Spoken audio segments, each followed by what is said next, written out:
4 माणसांसाठी असो किंवा एकट्यासाठी, स्वयंपाकात ना संपूर्ण एकाग्र करावं लागतं मनाला.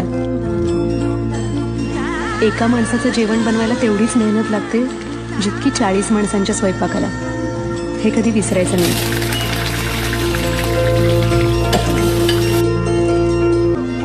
स्वयंपाक करणं म्हणजे काय?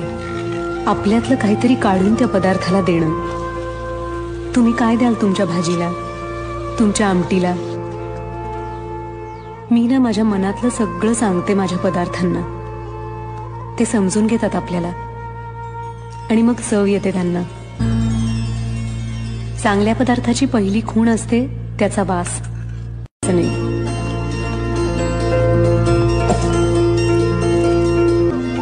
स्वयंपाक करणं म्हणजे काय? आपल्यातलं काहीतरी काढून त्या पदार्थाला देणं.